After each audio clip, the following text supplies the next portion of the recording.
പാകിസ്ഥാനെതിരെ കടുത്ത നയതന്ത്ര നടപടിയുമായി ഭാരതം പാകിസ്ഥാനുമായുള്ള നയതന്ത്ര സഹകരണം നിർത്തിവെക്കും. ഇസ്ലാമാബാദിലെ ഇന്ത്യൻ ഹൈക്കമ്മീഷൻ നിർത്തലാക്കുമെന്ന് സൂചന. പാകിസ്ഥാൻ തുടർച്ചയായി ഭാരതവിരുദ്ധ പ്രവർത്തനങ്ങൾ നടത്തുന്നതുകൊണ്ടാണിത്.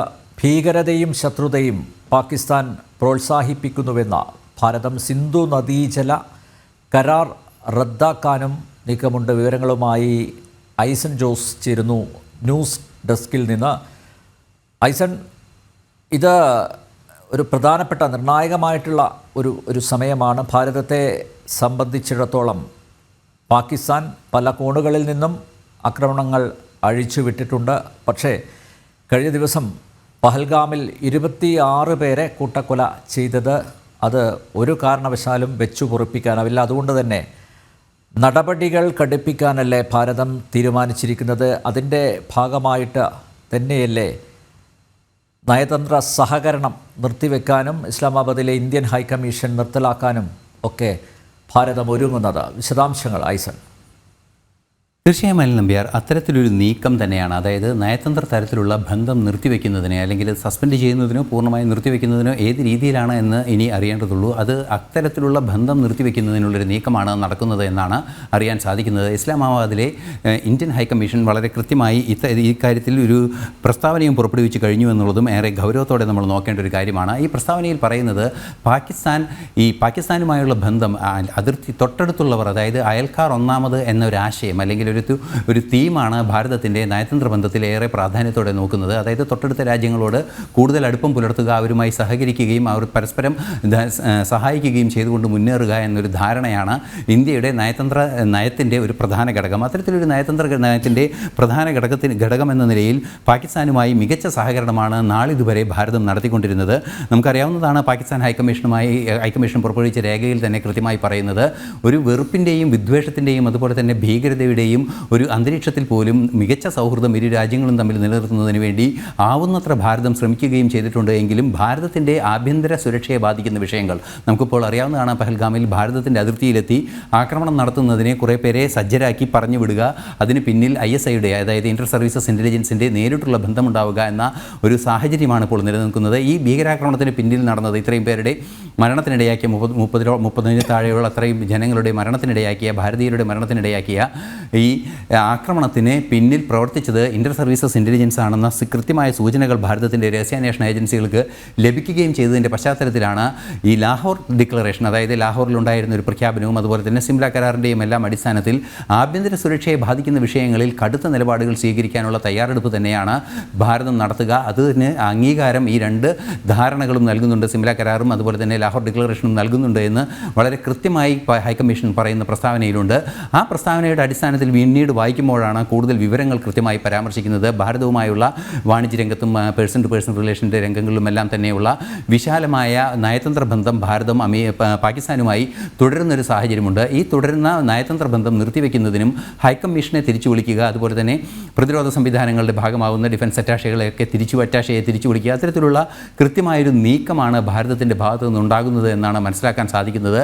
ഇത് സംബന്ധിച്ച് ഒരു അംഗീകാരം ക്യാബിനറ്റ് നൽകേണ്ടതുണ്ട്. ഇപ്പോൾ ക്യാബിനറ്റിൻ്റെ ഈ അടിയന്തര സാഹചര്യം ഉണ്ടാകുമ്പോൾ സുരക്ഷ സംബന്ധിച്ച ക്യാബിനറ്റ് സബ് കമ്മിറ്റിയുടെ യോഗത്തിൽ ഇക്കാര്യം കൃത്യമായി പരാമർശിക്കപ്പെടുകയും അടിയന്തരമായി ഇക്കാര്യത്തിൽ ഒരു നടപടി ഉണ്ടാവുകയും ചെയ്യുമെന്നാണ് മനസ്സിലാക്കാൻ സാധിക്കുന്നത്. ഇതിൽ നിന്നെല്ലാം തന്നെ, അതായത് ഭാരതത്തിൻ്റെ ആഭ്യന്തര സുരക്ഷയെ ബാധിക്കുന്ന വിഷയത്തിൽ കർശന നടപടി സ്വീകരിക്കാൻ ഭാരതത്തിനാകുമെന്ന കരാറുകൾ നിലനിൽക്കുന്നു എന്നൊരു മുന്നറിയിപ്പ് ഇന്ത്യൻ ഹൈക്കമ്മീഷൻ കൃത്യമായി ഡിപ്ലോമാറ്റിക് ബ്രീഫിങ്ങിൽ നൽകുമ്പോൾ നമുക്ക് മനസ്സിലാക്കാൻ സാധിക്കുന്നത് ഒരു തിരിച്ചടി ഉണ്ടാകാനുള്ള സാധ്യതയുണ്ട്. അത് സൈനികമാകാം, അതുപോലെ തന്നെ ഇത്തരത്തിലുള്ള ട്രേഡ് തിരിച്ചടികൾ, നേരത്തെ അനിൽ നമ്പ്യാർ സൂചിപ്പിച്ചതുപോലുള്ള ട്രേഡ് റിയാക്ഷൻസ് ആയിരിക്കാം. അതായത് അല്ലെങ്കിൽ ഇത്തരത്തിലുള്ള കൃഷിക്കും അതുപോലെ തന്നെ വൈദ്യുതോൽപാദനത്തിനുമൊക്കെയായി വെള്ളം നൽകുന്ന ഒരു സാഹചര്യം. അതാണ് പ്രധാനം. ഐസൻ, ഈ സിന്ധു നദീജല കരാർ റദ്ദാക്കും എന്ന സൂചനയും ഉണ്ടല്ലോ. അപ്പോൾ ഭാരതവും പാകിസ്ഥാനും ഇവിടെ നിന്ന് വെള്ളം കൊടുക്കുന്നുണ്ട്. അപ്പോൾ അത് നിർത്തലാക്കുക എന്ന് പറയുമ്പോൾ തന്നെ വളരെ ഗുരുതരമായിട്ടാണ് കഴിഞ്ഞ ദിവസത്തെ സംഭവ വികാസങ്ങളെ ഭാരതം നോക്കിക്കാണുന്നത് എന്നല്ലേ മനസ്സിലാക്കേണ്ടത്. ഇനി യാതൊരു തരത്തിലുള്ള സഹകരണവും ഇല്ല. കാരണം ഭീകരവാദം അത് അത്ര കണ്ട് കടുത്ത നടപടികളുമായിട്ട് പാകിസ്ഥാൻ മുന്നോട്ട് പോകുമ്പോൾ, അതായത് നിരായുധരായ വിനോദസഞ്ചാരികളെ ആക്രമിക്കുന്ന തലത്തിലേക്ക് കാര്യങ്ങൾ നീങ്ങുമ്പോൾ ഇനി അത് കയ്യും കെട്ടി നോക്കിയിരിക്കാനാവില്ല. മാത്രമല്ല ഒരു തരത്തിലുള്ള സഹകരണവും പാകിസ്ഥാനുമായിട്ടില്ല എന്ന വ്യക്തമായ മുന്നറിയിപ്പ് തന്നെയല്ലേ നൽകുന്നത്?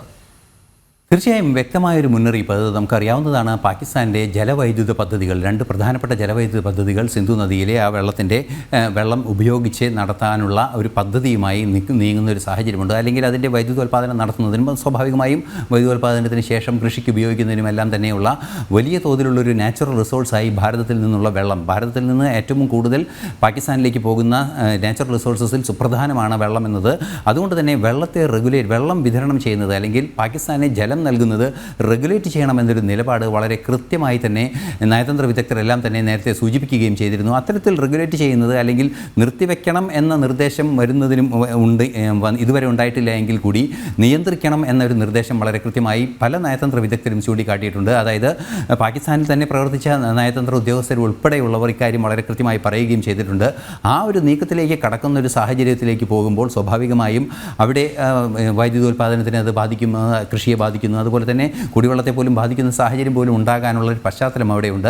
സ്വാഭാവികമായും ഒരു ജനകീയ പ്രതിരോധം അല്ലെങ്കിൽ ജനങ്ങളുടെ തന്നെ ഒരു എതിർപ്പ്, ഇത്തരത്തിൽ മറ്റൊരു രാജ്യത്തിൻ്റെ സ്വസ്ഥത കെടുത്തിക്കൊണ്ട് തങ്ങൾക്ക് സ്വൈരജീവിതം ഉറപ്പാക്കാത്ത ഒരു സാഹചര്യം ഉണ്ടാക്കുന്നതിനെതിരെ സർക്കാരിനെതിരായൊരു നീക്കം അല്ലെങ്കിൽ സർക്കാരിനെതിരായ ഒരു വികാരം സൃഷ്ടിക്കപ്പെടുമെന്നതൊരു യാഥാർത്ഥ്യം തന്നെയാണ്. ഇത്തരത്തിലുള്ള വിവിധങ്ങളായ ലക്ഷ്യങ്ങളോടുകൂടി, അതായത് നിർബന്ധിതമായും അവരെ പാകിസ്ഥാനെ ഇത്തരത്തിലുള്ള അപകടകരമായ രീതികളിലേക്ക് തിരിയുന്നതിനെ പിന്തിരിപ്പിക്കുക എന്ന കൃത്യമായ ലക്ഷ്യത്തോടെയാണ് ഈ നടപടികളെല്ലാം തന്നെ മുന്നോട്ട് കൊണ്ടുപോകുന്നത്. നിലവിലെ സാഹചര്യത്തിൽ കർശന നടപടികൾ ഇക്കാര്യത്തിൽ ഉണ്ടാകുമെന്ന് തന്നെയാണ് സൂചനകൾ പുറത്തു വരുന്നത്. ഒറ്റ കാര്യം കൂടി, ഈ നയതന്ത്ര സഹകരണം നിർത്തിവെക്കാൻ തീരുമാനിച്ചിരിക്കുന്നു. അതുവഴി ഭാരതം ഒരു മുന്നറിയിപ്പ് കൂടി നൽകുകയല്ലേ? എന്തായാലും പഹൽഗാം വിഷയത്തിൽ തിരിച്ചടിക്കും, ആ ഭീകരാക്രമണത്തിന് ചുട്ട മറുപടി നൽകും, അതിന് ഭാരതം തയ്യാറെടുക്കുകയാണ്, ഒരുങ്ങുകയാണ് എന്ന ഒരു മുന്നറിയിപ്പ്, ഒരു സന്ദേശം തന്നെയല്ലേ നൽകുന്നത്? തീർച്ചയായും ഒരു സൈനിക നടപടിയുടെ മുന്നൊരുക്കമായി തന്നെ ഇതിനെ കൃത്യമായും നിരീക്ഷിക്കുന്നുണ്ട്. നമുക്കറിയാവുന്നതാണ്, ഒരു 2 രാജ്യങ്ങൾ തമ്മിൽ നയതന്ത്ര തലത്തിലും സൈനിക തലത്തിലുമെല്ലാം തന്നെ എന്തെങ്കിലും രീതിയിലുള്ള സഹകരണങ്ങളും ധാരണകളും നിലനിൽക്കുന്നുണ്ടെങ്കിൽ അത്തരം ധാരണകളെല്ലാം തന്നെ ഒരു യുദ്ധ പശ്ചാത്തലത്തിൽ സസ്പെൻഡ് ചെയ്യപ്പെടുമെന്നൊരു യാഥാർത്ഥ്യമാണ്. നേരത്തെ നമുക്കറിയാം, കാർഗിൽ യുദ്ധവേളയിലെല്ലാം തന്നെ ഇത്തരത്തിലുള്ള നയതന്ത്ര നടപടികളുണ്ടായിരുന്നു. മറ്റൊരു സുപ്രധാനമായ നയതന്ത്ര നീക്കം അന്ന് നടന്നത്, അതിന് സമാനമായ നയതന്ത്ര നീക്കങ്ങൾ ഇപ്പോഴും ഭാരതത്തിൽ നമുക്ക് പല റിപ്പോർട്ടുകൾ വായിക്കുമ്പോഴും കാണാൻ സാധിക്കുന്നുണ്ട്. നേരത്തെ കാർഗിൽ യുദ്ധ സമയത്ത് ഇത്തരത്തിൽ നയതന്ത്ര നീക്കങ്ങൾ നടത്തുന്നു. ഒപ്പം തന്നെ ലോകം മുഴുവനും പാകിസ്ഥാനെ എതിരെ തിരിയുന്ന ഒരു സാഹചര്യം, അല്ലെങ്കിൽ പാകിസ്ഥാൻ ലോകത്തിന് മുന്നിൽ ഒറ്റപ്പെടുന്ന ഒരു സാഹചര്യം ഉണ്ടായിരുന്നു. അത് നയതന്ത്ര തലത്തിൽ വലിയൊരു വിജയം തന്നെയാണ് ഭാരതത്തിന് നൽകിയത്.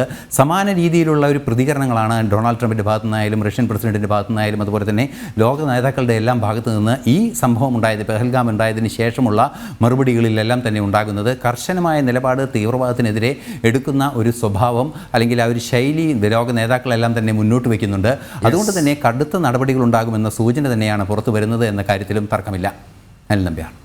നന്ദി. ഐസൻ, പാകിസ്ഥാനെതിരെ കടുത്ത നയതന്ത്ര നടപടിയുമായി ഭാരതം പാകിസ്ഥാനുമായുള്ള നയതന്ത്ര സഹകരണം നിർത്തിവെക്കും, ഇസ്ലാമാബാദിലെ ഇന്ത്യൻ ഹൈക്കമ്മീഷൻ നിർത്തലാക്കുമെന്ന സൂചനയുണ്ട്. പാകിസ്ഥാൻ തുടർച്ചയായി ഭാരതവിരുദ്ധ പ്രവർത്തനങ്ങൾ നടത്തുന്നതുകൊണ്ടാണിത്. ഭീകരതയും ശത്രുതയും പാകിസ്ഥാൻ പ്രോത്സാഹിപ്പിക്കുന്നുവെന്ന ഭാരതം സിന്ധു നദീജല കരാർ റദ്ദാക്കാനും നീക്കമുണ്ട്.